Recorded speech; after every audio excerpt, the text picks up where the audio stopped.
All right, guys. Today is the 15th, and today I sit tradeless. Not much going on for me today in the small account challenge. Not much.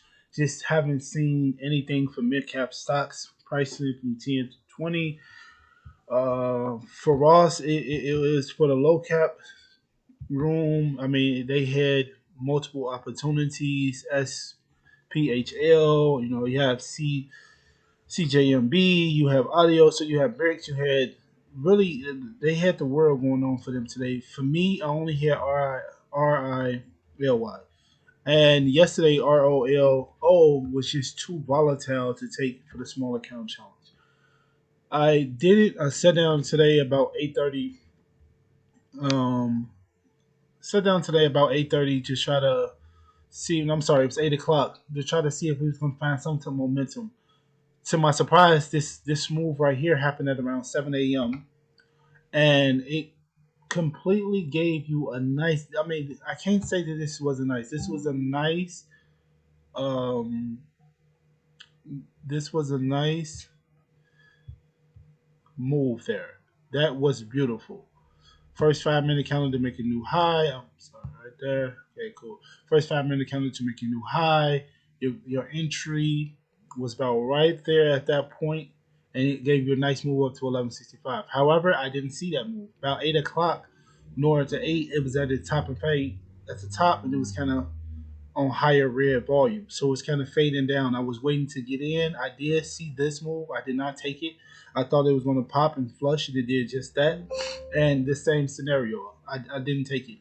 So we haven't been seeing the greatest momentum for mid cap traders, for mid cap stocks. I have not, like I said, I saw ROLO, but it was priced at like $7, and then he had this outrageous run to 20. It was high volatile.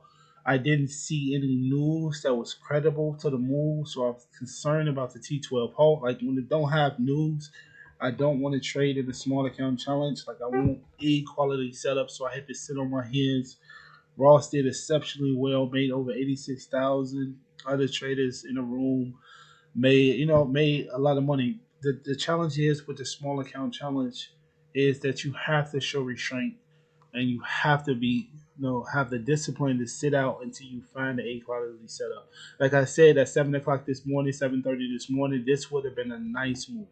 This would have been a nice entry, one exit for the small account challenge. However, I did not see this when I logged in about 7:45, close to 8 o'clock. It was already at this peak. I wanted to see how it developed. You had top and tail, top and tail, top and tail, top and tail, top and tail, and then the flush.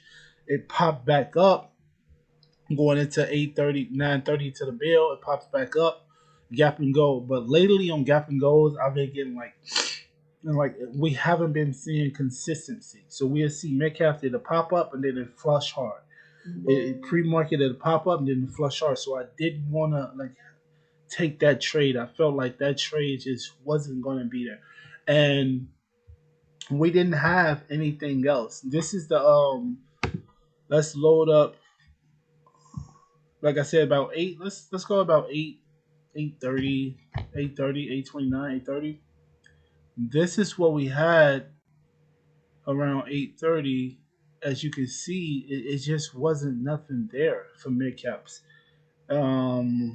This was 8:30 in the morning. It was nothing there. Small caps had a few ideas there. Just even the stock that I'm mentioning now wasn't priced above $10. 20 million float, and around 8:30, like I said, 8:30. This is what we got. We was in this choppy range, and then 7:30 right here 7:38 right here. So this is to be around right. So this is what we got. So it's like Central Time. So yeah. So this is what we got. 7:30, 8:30. This is what we got. This move was like at its peak, almost finishing up. And like I said, I wanted to see what develops, and nothing really happened for me today. So long story short, guys, it was another no trade day. And during the small account challenge, I am restraining myself to only trade off the gap and go. So for the first 30 days, I'm going to be, what's past 30 days now, I'm going to be using only the gap and go. I'm not trading like high risk, high momentum, or stock holds. So I'm not doing those in this challenge. I'm just using the gap and go strategy to scale up the account. If it's not on the gap and go, I shut it down and come back tomorrow. And that's why I shut it down, because I didn't see anything.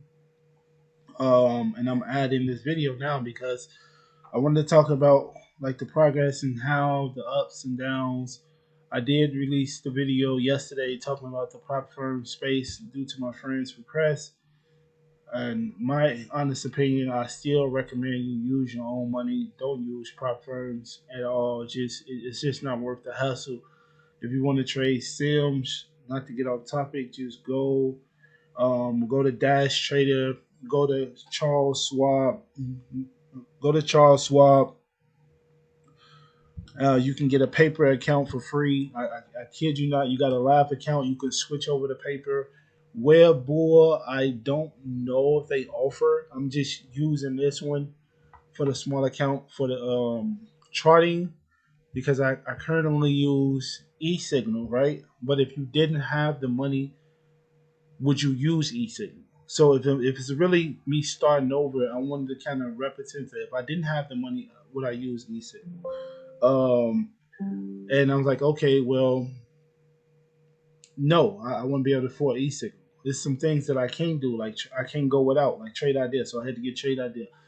First, I was using Dash Trader Demo to trade in a small account, just for their charting, because they charting is kind of decent. But when the subscription ran out, I'm just gonna sign up for Webboard and use their charting. Their charting is not bad. It's not e-signal by a long shot, but it's all right. But anyway, guys, I'm not gonna keep the video too long. That was the result of the day, no trade day. Be back in the market first thing tomorrow morning. I have little to no gain. I have little to no gain, and this is the last. So this is the last month of this small account challenge. In February the first, right before my birthday, I'm gonna reset the challenge to $1,500. There's going to be 15. The goal is 15 to, I think I said 20,000 or something. You can follow the whole series, Lightning series, 15 to 20,000. Guru Trading. So I'm going to show you that from start to finish of what it's look like. Of course, Warrior Trading Pro members, you can see it inside the chat room. Other than that, everything else, I'm just gonna have to physically upload to YouTube. I don't even think we can broadcast in the Warrior Trading chat room, but if not, I'm just gonna upload the video to YouTube and you can see it from there. This is not a recommendation that you follow me. That's why I upload these videos later, not live, because I don't want you to follow no one. I want you to actually learn how to trade. Don't take prop firm evaluations and all this other stuff. Learn how to trade, identify the signals. I do not watch Ross in the chat room. I never have him up. I don't watch his broadcast. I don't know any of that. I just interact with the community. But when it comes to him actually trading, I don't pay no attention to him because I'm focused on the market and level twos myself. But anyway, guys, I'll be back in the market first thing tomorrow morning. Trade or die. Guru Trading.